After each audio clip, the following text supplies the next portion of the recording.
When President Trump opened a plain white envelope marked with a child's careful handwriting on a drizzly morning, he never expected that the simple question inside would stir something in him far deeper than any political debate or global conference he had ever faced.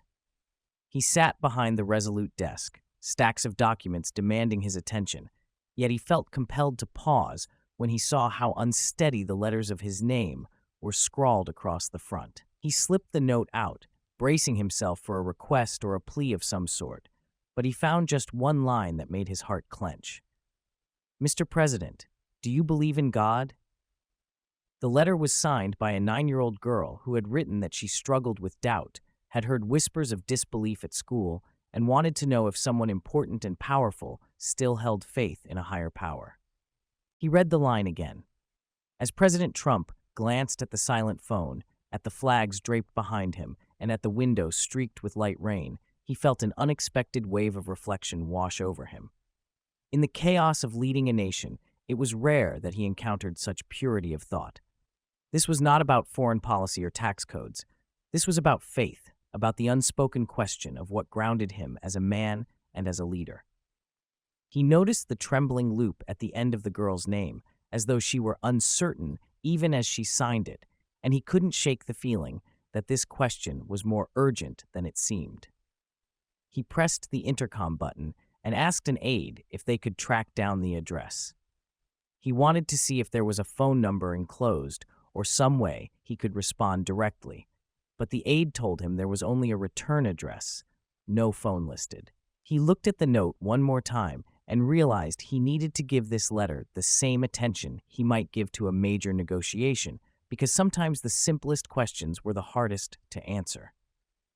He had faced the public on countless occasions, asked about policy, about strategy, about the role of government, but rarely was he confronted so directly about his personal view of God. He leaned back, letting the sound of the rain outside fill the Oval Office. He recalled his childhood Sunday mornings, the times when his mother would hand him a Bible and tell him that faith was both a shield and a compass. He remembered moments on the campaign trail when the mention of prayer brought him unexpected comfort. Yet no memory felt as vivid as this question from a child he had never met. A part of him wanted to pen a quick reply, something polite but distant, but that didn't seem right. This letter asked for truth, not a canned response. He spoke with another aide, requesting any background they might find on the sender, but there was little to go on. The envelope had a Midwestern postmark. The paper was ordinary, the handwriting uneven, and the only clue to the writer's identity was a single sentence at the bottom. "I worry sometimes that grown-ups don't believe in God anymore, especially the ones who run things." That line clung to him. It suggested fear, a sense that a nation's leadership might be losing touch with something fundamental. He set aside his scheduled meeting for a moment, quickly jotting down a draft response. "Yes, I do believe in God, and here is why." But that felt too short, too impersonal. He decided he needed time to reflect. After finishing the day's pressing appointments, he took the letter home with him, placing it carefully in his breast pocket. That evening, in the warm glow of a small lamp, he reread the girl's words, imagining her writing them at a desk or maybe on a kitchen table. He pictured her biting her lip, unsure if anyone would even open her envelope, let alone care enough to reply. He felt a tug of responsibility. She had reached out to him with a genuine question, one that countless Americans might also ask in their own hearts. If he was to speak to her, it had to come from a place of honest conviction. The next morning, President Trump walked into the Oval Office early. Sunlight spilled through the windows, brightening the rain-soaked lawn outside. He instructed his team that he needed a private hour, no interruptions, and they nodded, accustomed to his decisive manner. Pulling a sheet of stationery from a drawer, he held the girl's letter in front of him and began to write. He started with a greeting, then paused, realizing he wasn't sure how to convey all he felt about God in a way that a child could grasp. He scribbled a few phrases and then scratched them out, searching for the right words. Eventually, he laid his pen down and sat quietly, breathing in the significance of what he was trying to do. He thought about all the times he had asked for God's guidance, especially during crises when the weight of his duties threatened to overwhelm him. He remembered standing at Arlington National Cemetery, looking out over rows of white headstones, feeling humbled by the sacrifices made for the country he led. In that moment, he had sensed something greater than himself. That sense might be exactly what the girl was trying to understand. Did leaders still hold on to that larger presence? Just then, one of his aides knocked softly on the door, breaking his train of thought. There was an urgent matter regarding an international phone call, but President Trump shook his head. He needed to finish this first. He resumed writing, deciding he would try to share a personal story rather than a lecture. He wrote about a day he visited wounded soldiers at Walter Reed, how he had expected to bring them comfort, but instead, their unwavering faith had bolstered him. One soldier, barely able to sit up, had told him with a firm voice, "Sir, I believe God has a plan for me, no matter what happens." That moment had left President Trump speechless. It was a shining example that faith could thrive even in the midst of pain. He also recalled a time he attended a small church service in the South, where the congregation sang "God Bless America" with such devotion that tears sprang to his eyes. He had realized then that patriotism and faith were intertwined for many Americans. The notion that the nation was guided by something higher than politics, that a moral core underpinned the freedoms so many cherished. He wrote about how, in challenging times, prayer wasn't just a ritual, but a lifeline. He tried to phrase it in simple language, imagining the girl's face as she read his words. In the quiet of the Oval Office, he finally felt satisfied that what he'd written was sincere and accessible. He read over the letter twice, checking to ensure every sentence came from the heart. He explained that yes, he believed in God, not just because of tradition or appearances, but because he had witnessed small miracles in the courage of service members, in the love of families who stood by one another, and in the resilience of a nation that had weathered many storms. He acknowledged that doubt was natural, especially when life felt uncertain. But he promised that faith could stand strong even when everything else seemed shaky. He encouraged her to keep asking questions, to talk with her family, to pray in her own way, and to remember that every person's relationship with God could be unique, yet still genuine. He sealed the envelope and asked an aide to ensure it went out in the next mail run, with instructions to track whether it safely reached the return address. Though the letter was sent, something lingered in President Trump's mind, a lingering curiosity about the girl's situation. He knew he might never meet her, that she could remain just a name on a piece of paper, but he hoped with all his heart she would feel an answer in his words. He wondered if her parents were the ones who encouraged her to write, or if she was entirely on her own in seeking reassurance from the person she saw on television. In either case, he felt a quiet conviction that part of his responsibility as president was to protect the right to believe or not believe in something greater. America had been built on faith and freedom. This girl's question cut to the core of both. Days passed, filled with meetings, briefings, announcements, and the usual demands of the presidency. International tensions flared and subsided. Domestic concerns rose and fell. But at odd moments, stepping off Air Force One or waiting in the corridor before a press conference, President Trump found his mind wandering back to that letter. He would catch himself wondering if she had received his reply, if she had read every line, if she had found solace in knowing that the leader of her country wasn't afraid to say, "Yes, I believe." He thought about how that small moment of connection might inspire her to keep asking big questions. One afternoon, while signing legislation in front of a group of congressional representatives, he felt a sudden memory of his mother's gentle voice reading scriptures aloud. The recollection filled him with calm, reminding him that beyond the politics, beyond the cameras, there was a common thread that ran through many American families, the hope that God was watching over them. He realized that in the swirl of daily controversies, a child's letter about faith had the power to bring him back to basics. He found himself silently thanking this girl he'd never met. Several weeks later, an aide approached him with cautious excitement, holding a small envelope. It was from the same girl. She had written back, this time saying she was overjoyed to receive the president's words, that she had read them again and again. Her mother had told her that if the president himself took time to respond, maybe that meant she wasn't alone in wanting to hold on to faith. She shared a small story of how she had started praying at bedtime with newfound confidence, believing that her questions were valid and that God listened even to a child. President Trump felt a surge of relief to know his letter had made a difference. She also mentioned that her grandfather was a Korean War veteran, and though he had passed away, she felt closer to him when she prayed, as if the lines between past and present weren't so final.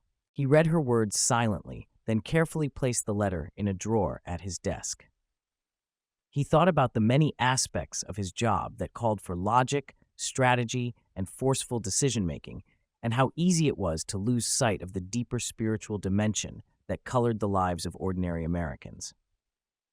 This brief exchange of letters reminded him that for some people, and especially for children, faith was not a political stance, but a genuine longing for connection. He looked at the letter and felt a pang of gratitude that out of the countless letters he received, this one had stood out and prompted him to respond with vulnerability. He instructed his staff to ensure that she was sent a small token of his thanks, perhaps a special keepsake, something to remind her that her voice mattered. From that day on, President Trump sometimes mentioned in his speeches that American greatness wasn't just about economic power or military might, but also about the spiritual bedrock that allowed people to dream big, to find hope in adversity, and to lean on each other in times of crisis. He wouldn't name the girl, of course, but he'd allude to the idea that the next generation was watching, wondering if the nation's leaders still cherished what their grandparents had cherished. Whenever he brought it up, he'd sense a hush falling over the room, a reminder that even the most hardened critics might share the same yearning for something beyond themselves. In a private conversation with a close advisor, he confessed that he felt a new sense of responsibility to speak gently when it came to matters of faith, because children like that girl were listening, trying to figure out if society still had room for belief. The advisor nodded and said it was a delicate line to walk, as not everyone in America held the same views about God. President Trump agreed, acknowledging that respect for differing beliefs was crucial, but so was honesty about his own convictions. He decided that if asked publicly, he would not shy away from sharing that letter's effect on him, though he wouldn't reveal details that might embarrass the child or intrude on her privacy. Months later, after a particularly challenging day dealing with foreign negotiations, he found himself alone in the Oval Office once more. The late afternoon sun painted the room in amber light, and he felt an unusual sense of calm. He opened the same drawer and read the girl's second letter again. Her words were straightforward, but they held a remarkable clarity. "Thank you for telling me you believe in God. I was afraid people stopped believing when they got big and important. Now I know maybe they don't. I hope you will always remember to believe, too." He couldn't help but smile, touched by her earnestness. He thought about how positions of power sometimes led people to forget their roots, their spiritual underpinnings, or their simplest values. Her letter was a tender reminder that humility and faith could coexist with ambition and authority. He picked up a pen and scribbled a note on a sticky pad, "Never forget to believe." It felt almost like a personal pledge, the same kind of vow he might make on the campaign trail to uphold the Constitution, but this time it was directed inward, toward his own sense of purpose. He placed the note beside the letter, then stood and glanced out the window at the Washington Monument in the distance. He thought about all the monuments in the nation's capital, built to honor the sacrifices and visions of those who came before. He realized that those monuments, too, were a testament to the idea that something greater guided this country's journey through history. Call it providence, call it destiny, or call it God. The principle was the same. America's story was entwined with faith in a guiding hand. In the weeks that followed, he found himself more attentive to the letters that crossed his desk. Among the countless messages of support, criticism, and request, he searched for other voices that might carry the same innocence, the same hunger for reassurance. He occasionally wrote short replies to children who asked about hope, about courage, or about what it meant to be an American. He felt that this was one of the quiet ways a president could stand for more than just policy, by offering a personal word to those who needed it most. Not every letter reached him, nor could he respond to them all, but he tried to answer the ones that resonated with the larger calling he felt. As time went on, he never heard again from the girl.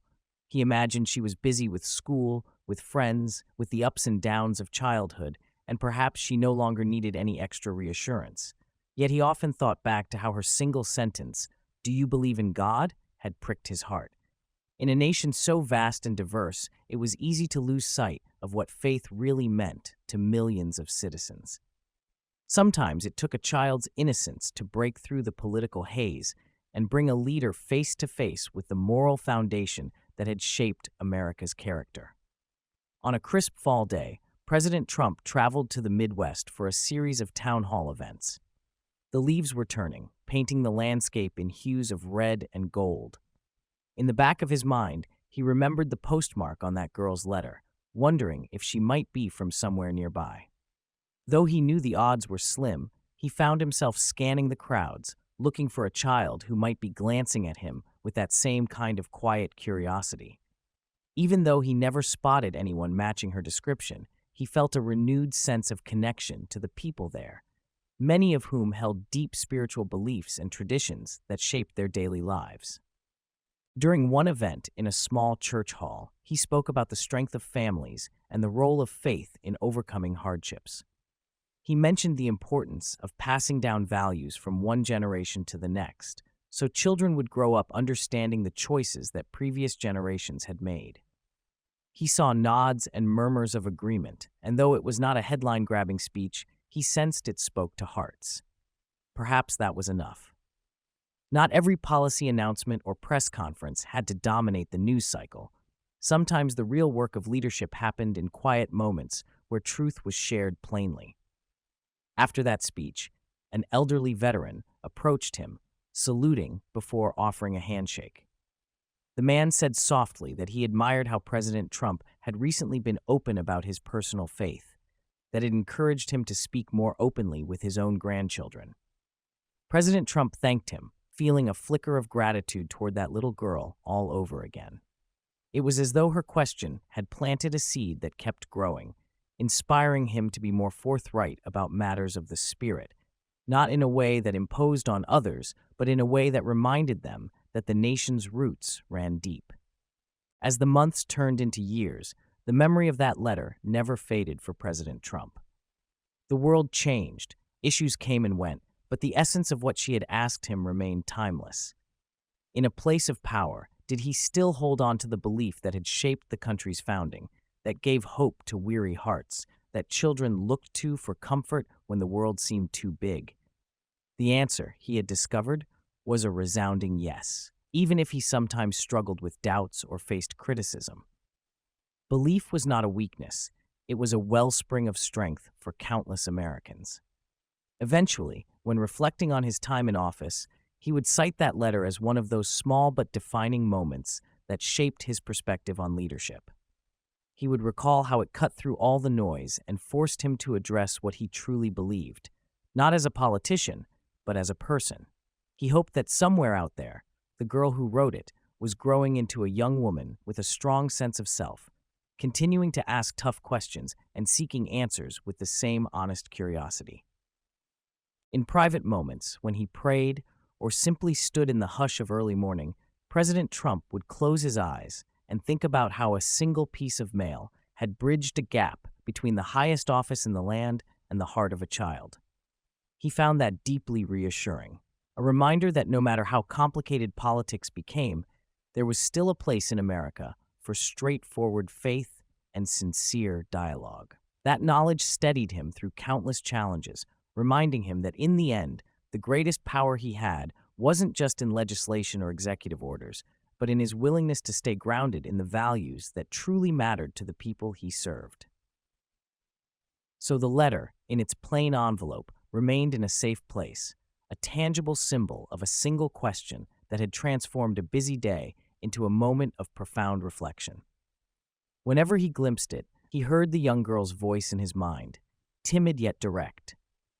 Do you believe in God? And even if she never knew it, her simple words were enough to remind President Trump of something that could unite Americans more deeply than any policy ever could: the shared human longing to believe that there is meaning and purpose in this world, and that they might find guidance in the divine spark that had illuminated hearts for generations. Time and again, he would catch himself returning to those words, quietly thanking her for asking the one question that only a child would dare pose so boldly. In that question, he had found an affirmation that beyond the swirl of politics, there were more important truths at stake. Truths that could bind a leader and a young citizen together, if only for a moment, in the shared conviction that faith and hope still mattered, and that no amount of power or prestige could replace the comfort of believing that the God who watched over their forefathers was still watching over them now. A reminder: we're giving away a signed copy of the Bible from President Donald Trump. This is your chance to own a piece of history, as there will only be one lucky winner. Here is what you have to do: like the video, subscribe, and leave a comment saying "God is with us." Help spread the word and share this with your friends. God bless you all, and good luck.